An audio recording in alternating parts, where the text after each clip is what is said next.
Assalamualaikum warahmatullahi wabarakatuh. Bertemu kembali kawan-kawan medsos sekalian. Semoga kita semua eh, selalu bahagia. Amin.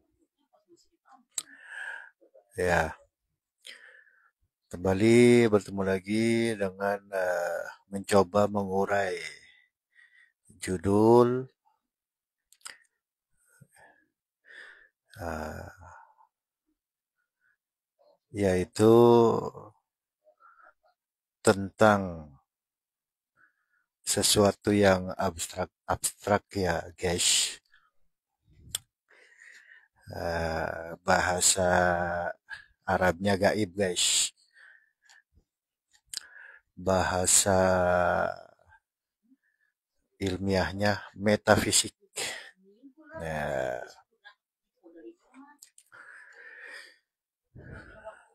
Nah, gaib-gaib ini itu kalau untuk perjalanan ruhani, gaib-gaib ini tersimpulkan di dalam rukun iman. Nah, rukun iman yang pertama, iman kepada Allah. Rukun iman yang kedua, iman kepada para malaikat. Rukun iman yang ketiga, iman kepada para rasul. Rukun iman yang keempat, iman kepada kitab-kitab Allah. Rukun iman yang kelima, iman kepada hari akhir. Ya, rukun iman yang keenam, iman kepada ketetapan baik dan buruk. Nah, ini hal yang abstrak guys. Apakah hanya percaya-percaya aja guys? Atau gimana? Sebab definisi iman adalah kita meyakini sesuatu dalam hati, kemudian harus terwujud dalam gerak. Jadi nggak hanya mengakui aja tuh guys. Nah, pertanyaannya, bagaimana bisa mewujud dalam gerak jika iman-iman tadi itu hanya sekedar percaya? Nah, contoh misalkan seperti ini. Saya percaya bahwa eh, Amerika itu jauh, bahwa Amerika itu dingin. Nah, saya hanya sekedar percaya itu. Bahkan mengetahui dari informasi di internet, dari internet seperti itu. Coba dibandingkan dengan saya benar-benar berangkat ke Amerika dan saya tinggal di sana keliling-keliling Amerika. Setelah puas berkeliling, berinteraksi sama warga-warganya, berinteraksi sama alamnya, kemudian saya pulang. Nah, itu bisa dibandingkan sama orang yang hanya tahu informasi dari internet, bahkan lihat videonya. Gimana kualitasnya tuh guys? Sangat berbeda ya. Tentu rukun iman ini adalah mengalami sebenarnya. Yang pertama iman kepada Allah. Kita masuk ke dalam dimensi berinteraksi. Nah, ini agak ekstrim ya guys. Silahkan dibuka hati, buka nalar, kemudian mencoba melihat sudut pandang yang seolah-olah seperti baru. Sebenarnya ini nggak baru guys, ini ilmu tua loh guys. Nah, yang begitu juga dengan rukun iman yang lain. Nah, malaikat, rasul, para rasul ya guys, kitab-kitab, hari akhir, ketetapan baik dan buruk, itu bukan hanya sekedar percaya, tapi interaksi langsung. Ya, seperti itu ya guys. Bentar guys, mata saya kelilipan ini. Aduh.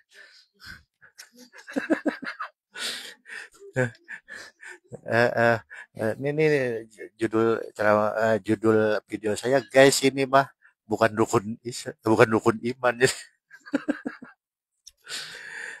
Ini ya, jadi ini ya guys ya, saya lagi bikin video di rumah temen nih guys. Nah, sampai mana tuh guys? Jadi bagaimana interaksi-interaksi itu?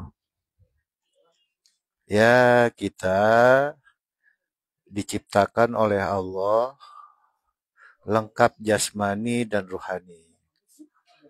Nah, di Al-Quran itu ada ungkapan, ada firman Allah itu isinya saran atau perintah ya guys. Udkhulu fi silmi kafah. Masuklah kalian ke dalam jalan keselamatan itu secara sempurna atau menyeluruh. Nah, menyeluruh ini apakah bagaimana tuh maksudnya? Apakah kita mengerjakan seluruh syariatnya atau kita uh, masuk ke dalam jalan keselamatan atau Islam itu lahir batin? Ya, tentu yang benar adalah uh, masuk jalan keselamatan itu lahir batin, guys. Karena nggak mungkin jasad kita aja yang selamat, guys. Sebab jasad kita ini aslinya fana, guys. Fana itu dihitungnya nggak ada, guys. Bukti dari nggak adanya jasad kita adalah jasad kita itu berubah-berubah, guys. Dari bayi, gede, kemudian dewasa, nanti beranjak tua. Habis itu, habis kontraknya, guys, di dunia, ya hilanglah jasad kita ya, guys. Nah, kemudian apa tuh yang abadi, guys? Ruh kita ternyata, guys. Nah, itu makanya eh, di dalam Quran sifatnya perintah atau saran adalah udkhulu fisil mikafa. Masuklah kalian ke dalam jalan keselamatan itu atau Islam secara sempurna. Jadi diawali dengan zohir kita, kemudian rohani kita itu adaptasi di jalur-jalur ruhani, alam atau alam-alam ruhani gitu guys. Nah, di situ ada unsur-unsur Allah, di situ ada malaikat-malaikat, di situ ada ruh-ruh dan lain sebagainya guys. Nah, gambarannya seperti itu ya guys. Itu sebenarnya di keterangan di Quran itu ada guys. Seperti contoh misalkan malaikat-malaikat. Itu malaikat-malaikat membantu orang-orang yang dipakai menjadi malaikat atau malaikat yang memiliki tanda guys. Nah, seperti itu. Nanti untuk dalilnya ya coba saya cari lagi ya guys. Nah, seperti itu. Nah, ini jadi untuk uh, kembali untuk menajamkan dari penjelasan judul apa yang dibawa para nabi dan rasul. Ya, seperti itu guys. Ya, saya rasa cukup. Terima kasih banyak. Semoga kita semua mudah untuk mendapatkan petunjuk dari Allah Subhanahu wa taala. Terima kasih banyak. Mohon maaf apabila banyak kekurangan-kekurangan. Ilahi anta maksudi wa ridhoka matlubi. Wassalamualaikum warahmatullahi wabarakatuh.